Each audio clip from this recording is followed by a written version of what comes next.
Olá pessoal, tudo bem? Seja bem-vindo à aula de número 04. Na aula passada, a gente viu como criar uma tabela, como fazer consultas dentro dessa tabela e visualizamos as variações do comando select. Na aula de hoje, a gente vai falar de inserção de dados, né? E vamos ver como que isso pode ser feito, né? Como é que a gente pode trabalhar essa parte de inclusão de dados no banco de dados ou na tabela, né? Então vamos lá para a aula, vamos ver como tudo isso funciona. Vocês vão gostar, vão ver que é bem bacana trabalhar com isso tudo. Bom pessoal, vou abrir aqui o meu SSMS, né? Vou abrir aqui ele e vamos começar nossos trabalhos. Então vamos conectar no servidor, né? Vocês têm aqui os parâmetros de acesso, vou conectar. Vou aqui clicar em banco de dados. Vou clicar no nosso banco, DB Curso SQL. Vou abrir aqui opção tabelas. E vou abrir a tabela que nós estamos trabalhando, que é a TB Pessoas. E para a gente poder visualizar os campos que ela tem, tá ok? Então aqui TB Pessoas e as colunas. Muito bem, como a gente está visualizando aqui, vai ficar mais fácil para a gente poder fazer o nosso insert. Vou clicar aqui em nova consulta. E a gente vai começar a trabalhar. Bom, gente, tudo que eu escrevi aqui, eu vou deixar aqui e depois eu vou disponibilizar essa documentação para vocês na aula mesmo, tá? Vocês vão ter acesso a isso tudo aqui. Bom, então vamos lá, vamos fazer o insert. Insert into tabela, TB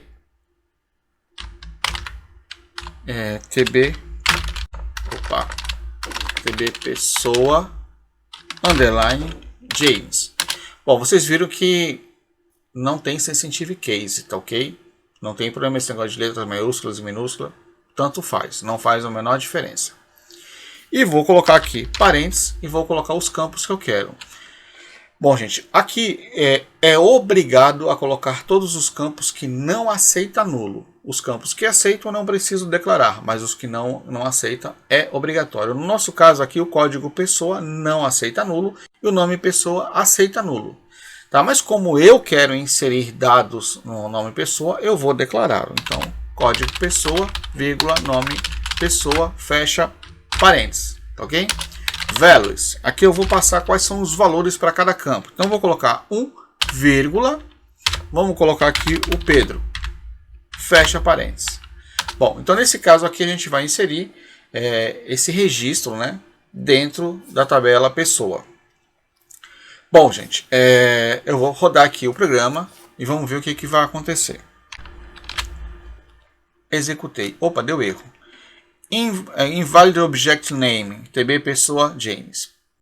Por que deu esse erro, gente? Pelo seguinte, na hora que eu cliquei aqui em nova consulta, ele, por padrão, ele abriu no banco de dados master, que é o banco de configuração do SQL Server.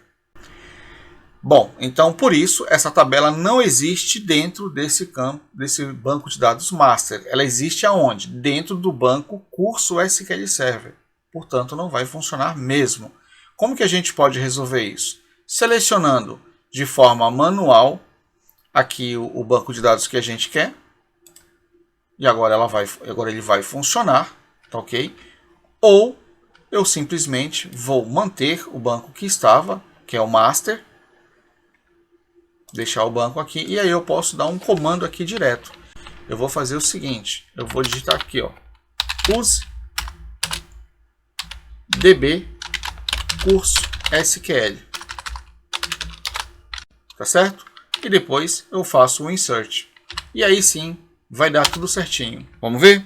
Ctrl E, pronto, inseriu o nosso registro. Vamos ver se deu certo? Select asterisco todos os campos da TB pessoa underline James.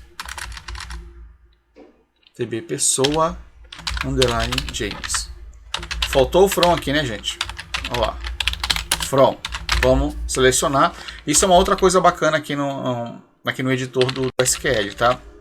Eu posso selecionar somente aquilo que eu quero executar. Eu posso ter um monte de código escrito aqui, mas eu quero que ele execute somente o trecho selecionado. Ctrl E. Olha lá, eu fiz o select e ele retornou para mim o registro do Pedro que a gente acabou de incluir. Chique, né? Vamos continuar agora vamos fazer vários insert. Então eu vou colocar aqui, ó, vou sair colando aqui, né? Eu dei um Ctrl C na linha e colei. Então vamos colocar aqui, ó, o 2, o 3, o 4, o 5, o 6, o 7, o 8, o 9 e vamos colocar o 10 aqui. Então vamos lá, vamos colocar o Pedro, né? O Pedro já está lá em cima, o Paulo, o Fernando, o João. Vamos colocar aqui o Mário. Vamos colocar aqui a Maria. Gente, no caso do nome, o jeito que eu escrevo é o jeito que vai ficar dentro do banco de dados. Se você colocar letras maiúsculas, letras minúsculas ou maiúsculas e minúsculas, é o jeito que você escrever, é o jeito que vai ficar cadastrado dentro do campo, tá ok? Mário, Maria, vamos colocar aqui a Tânia, vamos colocar aqui a Fátima, vamos colocar aqui a Regina e vamos colocar aqui a Vanessa. Pronto. Agora vamos selecionar todas as linhas que eu quero executar todo esse bloco de comando, né? E eu vou dar um Ctrl E. E agora ele vai inserir todos os registros. Ótimo. Vamos testar de novo? Vou selecionar somente a linha que eu quero executar. Vou digitar Ctrl E. E ele trouxe os 10 registros que nós inserimos. Chique. Maravilha. Então, já aprendemos a fazer a inserção. Como eu disse a vocês, eu não preciso declarar todos os campos. Então, vamos fazer o seguinte. Vamos ver aqui e fazer um teste, tá? Eu vou fazer um insert somente com o código da pessoa, que é obrigatório, sem a opção nome. E, nesse caso, eu não preciso passar aqui a Vanessa. Vou colocar somente o código 11. Então, o que vai acontecer? Ele vai inserir o 11, só que o nome pessoa não vai ter nome, porque eu não estou escrevendo aqui. E o que vai ficar lá? Null. Automaticamente vai ficar com null, né? Nem branco é nulo, não tem nada. Vamos ver como é que funciona? Insert. Ele fez a inserção. Vamos ver como é que ficou agora todos os registros. Seleciona a linha de cima, Ctrl E, e aí nós temos o 11 com o conteúdo null no nome pessoa. Certo? Então, como vocês podem ver, eu não preciso declarar todos os campos. E os campos que eu não declarar vai ficar com null, desde que ele permita esse tipo de ação, tá? Porque se o campo não permitir nulo, não tem jeito, é obrigatório a passar o campo que ele não vai deixar, certo? Bom, então vamos seguir aqui. De qual outra forma que eu posso fazer um insert? Eu posso fazer dessa forma aqui, ó, gente. Eu vou copiar aqui para facilitar, tá? Eu posso fazer isso aqui, ó. Inserir na TB pessoa, select, todos os campos, from. Todos os campos não, porque olha o que vai acontecer. Vou mostrar aqui para vocês. TB pessoa, né? Então, olha que legal. Você vê, eu tenho uma linha aqui, né, que é um insert com select, mas eu quero só executar o select. Então, eu seleciono só ele. Então, o que ele fez? Ele vai trazer todos os registros. Eu não quero todos, só quero um. Para você entender. Então, eu vou fazer um where aqui. Eu vou fazer um where aonde? No código pessoa, eu quero igual a 1. Eu só quero o Pedro, né, o primeiro registro. Vou selecionar de novo, vamos ver se vai funcionar certinho. Funcionou. Entrou o Pedro. Só que eu não posso inserir o código 1, porque o código 1 já existe. Então, eu vou fazer o quê? Eu vou colocar aqui o 12, vírgula, nome, pessoa. Então, o que vai acontecer? Ele vai fazer isso, ó. Vai fazer um select, onde o código é o valor 12 e o campo é o nome Pedro. Não é a mesma coisa que isso aqui, gente, ó. 2, Paula. É a mesma coisa. Tá certo? Então eu estou passando os parâmetros para o campo. Ele tem 2 campos e eu estou passando 2 valores. Então, ok, funciona. Então, o que tem que acontecer? Quando eu faço um select aqui, todos os campos têm que estar na tabela origem do insert, tá ok? Então, nesse caso aqui vai funcionar bonito. Vamos executar agora o comando inteiro? Ctrl E. Olha lá, ele executou. Vamos ver o que aconteceu? Vou selecionar aqui, Ctrl E, e aí a gente tem agora o 12, Pedro. Então, duas formas da gente fazer um insert é declarando os campos e passando os valores, ou fazendo um select e passando quais são os campos que serão utilizados para parâmetros de valores. Vocês viram que eu usei a mesma tabela para isso, mas poderia ser qualquer tabela. Eu poderia pegar qualquer tabela que construísse esses valores e passasse para o comando insert, sem problemas. Bom, qual é a outra coisa que eu posso fazer? Vou deixar documentado aqui para vocês. Posso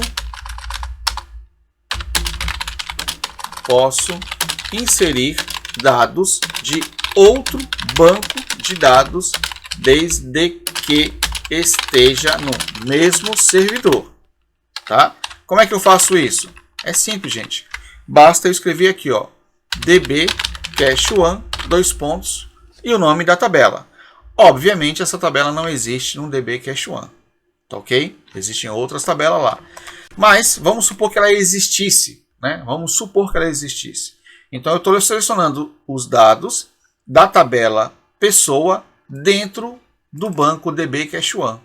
E estou inserindo aonde? Na TB pessoa de qual banco de dados? Do db curso SQL Server. Então vocês podem sim ainda pegar tabelas ou do mesmo banco ou de outros bancos, desde que este banco esteja dentro do mesmo servidor SQL. Funciona também, gente, tá? Então isso é muito bacana. Eu queria deixar esse exemplo aqui, tá?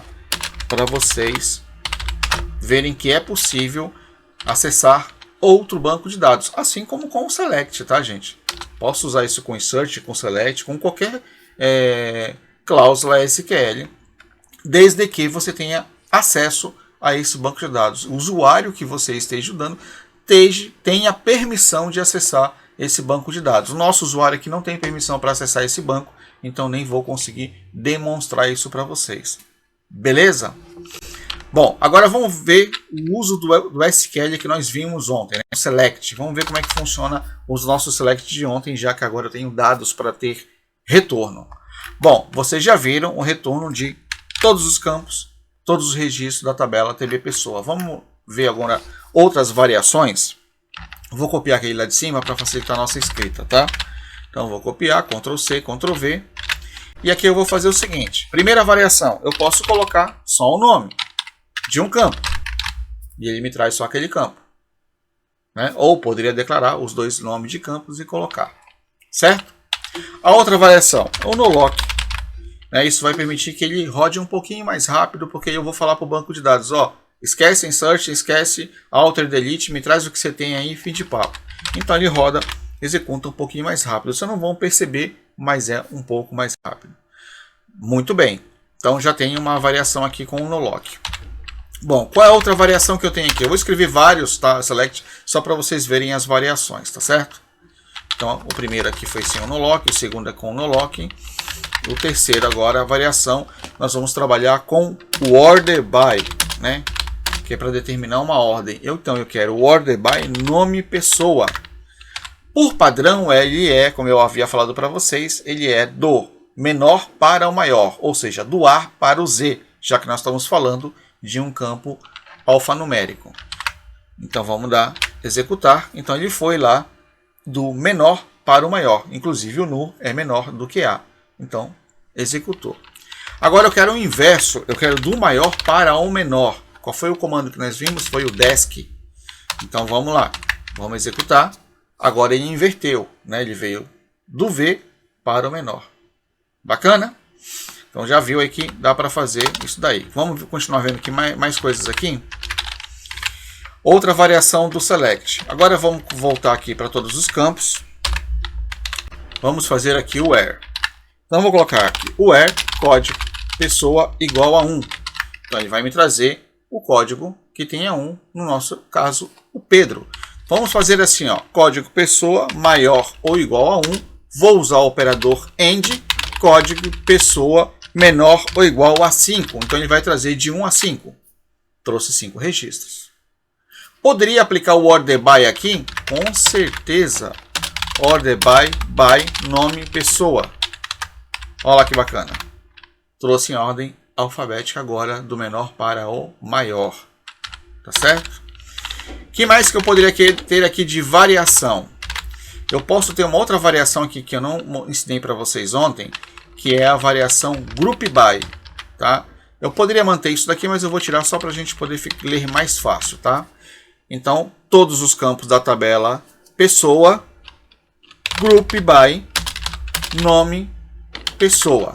E aí eu vou colocar aqui, ó, nome, pessoa, vírgula, count, isso aqui é um comando novo, code, pessoa. Muito bem, o que é que eu estou pedindo para ele fazer? Estou pedindo para ele selecionar todos os registros da tabela, onde que eu quero que ele conte por nome quantos nomes se repetem, né? Quem diz isso que é por nome, o group by. O group by está dizendo que é por nome. E aí ele vai agrupar. Então, se ele encontrar duas pessoas com o mesmo nome, ele vai contar duas, três, quatro, quantas vezes ele encontrar. Quando ele achar só uma, ele conta só uma. Vamos ver o resultado disso? Olha lá o group by. O que ele achou de 2? O Pedro, porque a gente colocou o Pedro 2 vezes, né? Então ele agrupou e contou. Então, já que já é uma forma já da gente fazer extração de dados, consulta de dados, algo que a gente vai ver melhor um pouquinho mais para frente. Mas eu queria apresentar para vocês o group by aqui. E eu poderia colocar isso aqui em ordem, olha que bacana. Eu quero colocar em ordem de quantidade. Então, para eu fazer isso, primeira coisa, eu tenho que dar um nome para essa coluna, porque se vocês verem aqui, ó, não tem nenhum nome, tá vendo? Ó? Nenhum nome da coluna. Como é que eu dou nome para a coluna? As quantidade. Pronto, já defini o nome. Olha lá, agora tem nome. E agora como é que eu faço o order by? Order by quantidade.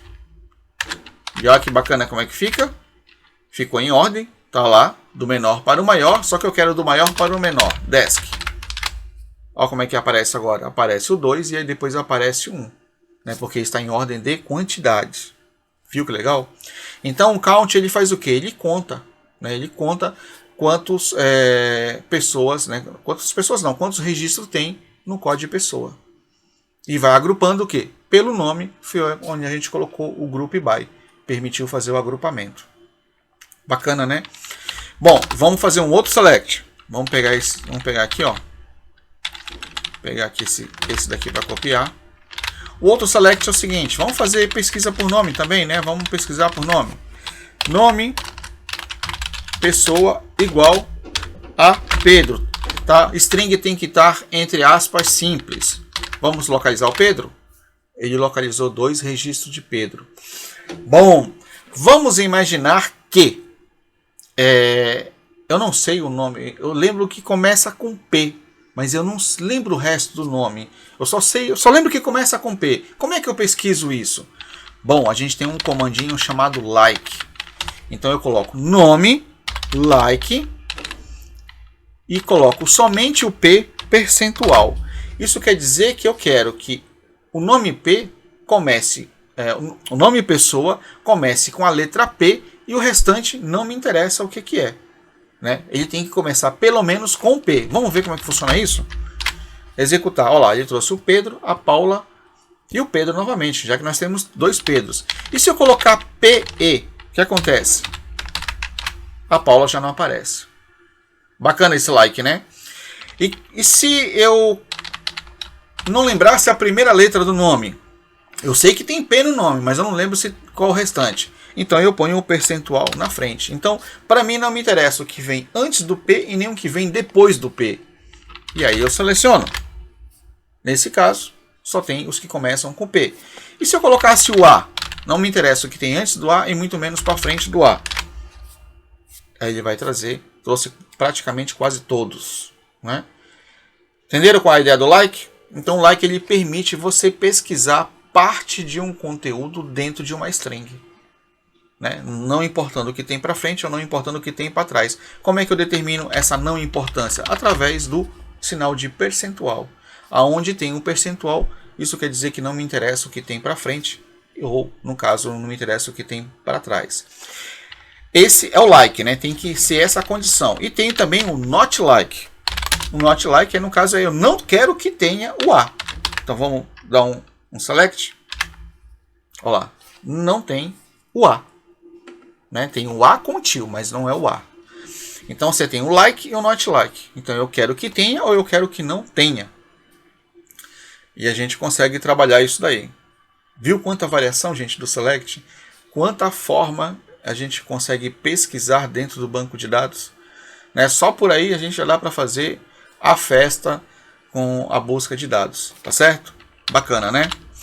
Bom, gente, uma outra coisa que eu quero aproveitar para falar para vocês dessa aula é que existe um negócio chamado dicionário de dados, né?